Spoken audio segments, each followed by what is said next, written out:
treatment. You can eat it raw, or for example, in soybean is having a trypsin inhibitor in it.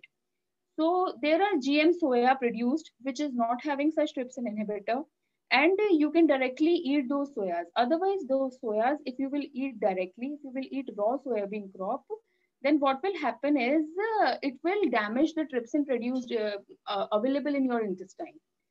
So these are some of the benefits offered by GM crops.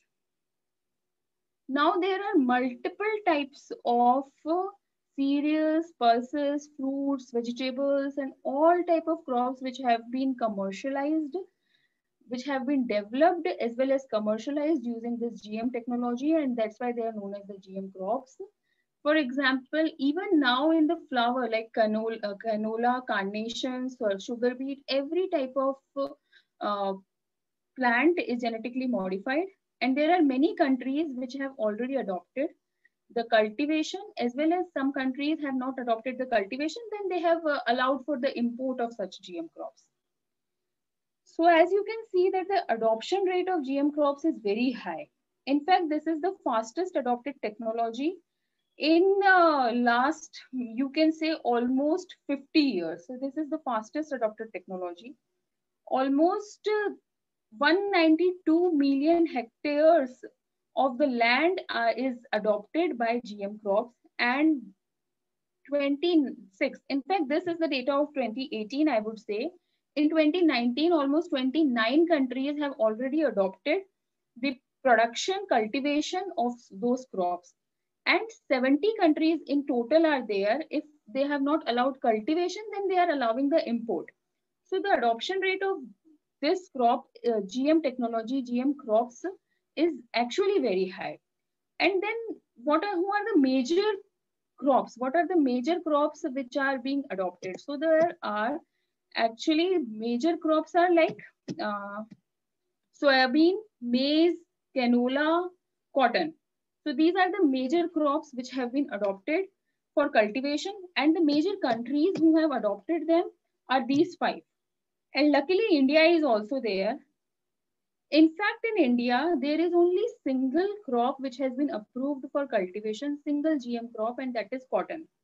So Government of India has still date approved only for production and cultivation of GM cotton. No other crop is approved by Government of India till date. Still, its adoption rate in India is 95%. So farmers are willing to adopt this technology, willing to cultivate these GMO seeds in their field so that they can get more yield. They have to use lesser pesticides and everything. Now coming to the thing like what are GM foods? Now we know what are GMOs, we know what are GM crops. Now what are GM foods? So GM foods are those foods which are produced using GM crops. For example, if you are using GM soya and you are producing oil from that soybean, so that would be a GM food product. Or maybe if you are in a company and it is producing chips using GM potato, so that chips will is actually a GM food. So GM foods are the foods produced from GMOs which are having GM crops. Okay. So there are multiple types of GM foods similar to the GM crops. There are multiple types of GM foods adopted worldwide. Here the notable ones are, for example, the canola oil.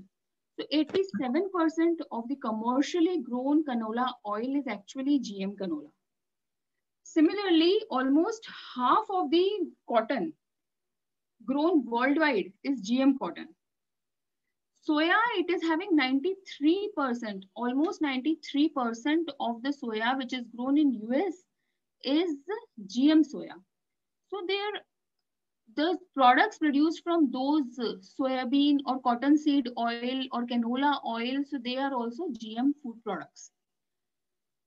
Now, it is not limited to only like GM foods does not limit you only to the crops. It is also extended now to salmon.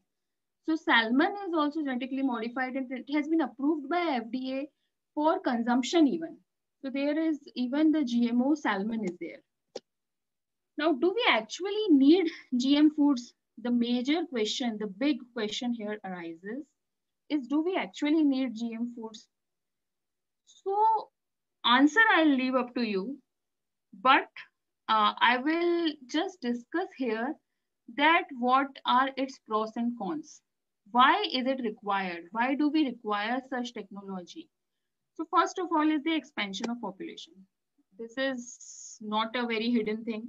Everyone knows that population is expanding at a very high rate, and it has been estimated that by 2050 the total world population will rise to almost 9.7 billion. And to such feed such mouth, we need more and more of food products. Then next is, at the same time population is increasing. So population बढ़ रही है, population is increasing, so we will require more land to survive. We will require more number of houses. We will require more number of industries to produce those products. But at the same time, then what are we compromising with? We are compromising with our arable lands. So arable land is decreasing. Then the next thing is, there are some bottlenecks offered by conventional and modern breeding techniques. For example, if you will use conventional breeding technique and you want to develop a new variety, then it will take almost 15 to 20 years to come up with a new variety having specific trait and which will be adopted by farmers. So it is a long time. Even if you are using modern breeding techniques, speed breeding, fast breeding, and all those techniques, then also at least 6 to 7 years you have to give to get that final product in the market. Whereas in case of GM foods, it will take hardly 2 to 3 years to develop that crop. Even you can complete your greenhouse trials in those 2 to 3 years, because in lab, if you are lucky enough, you will get the GM product in maximum to maximum 1 year. So you will be ready with your GM product. You will have your greenhouse trials. You will have your field trials. And then also you can get the product, final product in maximum 3 to 4 years. And then if you are lucky enough and you get all the approvals, then also the timeline is very less.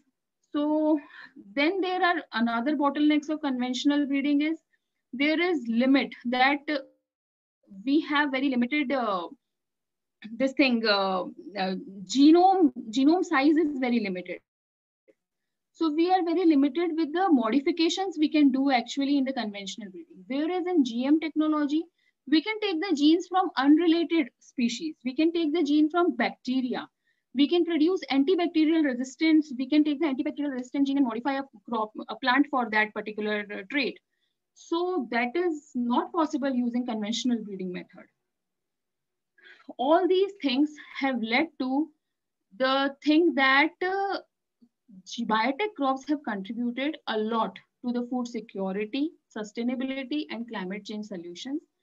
As seen in this report, which is just of 2020 report with last year's report, and you can see that biotech crops has helped in uplifting of almost 17 million farmers and their families worldwide. So it has helped in alleviating poverty and hunger. It has helped those farmers who are growing such crops in their field. So I don't think that that is a bad solution, but still we have to take care of the risks as well. So there are many risks which are offered by the GM crops. For example, the major risks are health associated risks. So there are many times what happens is, when we are developing a GM crop, for example, we are focusing on a particular trait and we are forgetting the other things. So after even many times this has happened that approval, government has also given approval and everything has happened. Then a certain group of people have developed toxicity or allergenicity to particular GM food. So this has also happened. So that is the case many times. So we have to take care then that when we are going for the field trials, we take care of the toxicity and allergenicity studies as well. We take care of the allergens as well. and we study them in all the group of people, and then we provide a proper report to the government so that government can also take into consideration all those points and then decide whether to approve or not such product. In fact, I would say that this health associated risks, it can be offered by a product, by a variety developed by conventional breeding method as well. There are examples which are existing in the classical times where a new variety developed has developed a toxicity towards that variety. So it is happening, but it is people are more concerned about such type of cases in case of the GM foods. Even many times outcrossing may occur, because what will happen is, what is outcrossing? Actually, outcrossing refers to the risk of genes from certain GMO plants mixing with those of the conventional crops. So that is also a fear in the normal people, that outcrossing may occur if we plant the GM crops and the normal conventional crops in the same field. So that may occur. Then next is ecological risks. There are many ecological risks, like we are disrupting actually the food web. So that actually the GM technology is doing, because there is a defined food web. And when we disrupt it, then we may damage a particular group of species, which may lead to its extinction even. So that is a very big threat which GM crops are offering. Similarly, as I have told you, that we may develop antibiotic resistant plants, but many times the plants, they themselves develop the resistance to some antibiotics, since they are having genes from some bacteria, and that bacteria is resistant to that particular antibiotic. So it may happen that that plant also become resistant to a particular antibiotic. And then if anyone is not well and he consumes such type of plant, and he has also taken some that antibiotic, so that antibiotic may not have any effect on that particular person, because it has made it resistant to that antibiotic. So these are some of the potential risks which are offered by the GM crops. Anyways, there are different pros and cons and different types of research going on. Different debates are going on in the biotech arena. There are antibiotic and biotech groups, and on the basis of this, there has been a study which has taken into consideration total 1783 studies. So they have compiled a report from almost 1800 studies, and they have come up with the final result that there are zero health hazards connected to genetically engineered crops. Also, there are zero illnesses in human or animal who are consuming such biotech foods. So this is a study of maybe 2013, but still it is there, like, because the GM crops, first GM crop which is commercially grown was in 1996.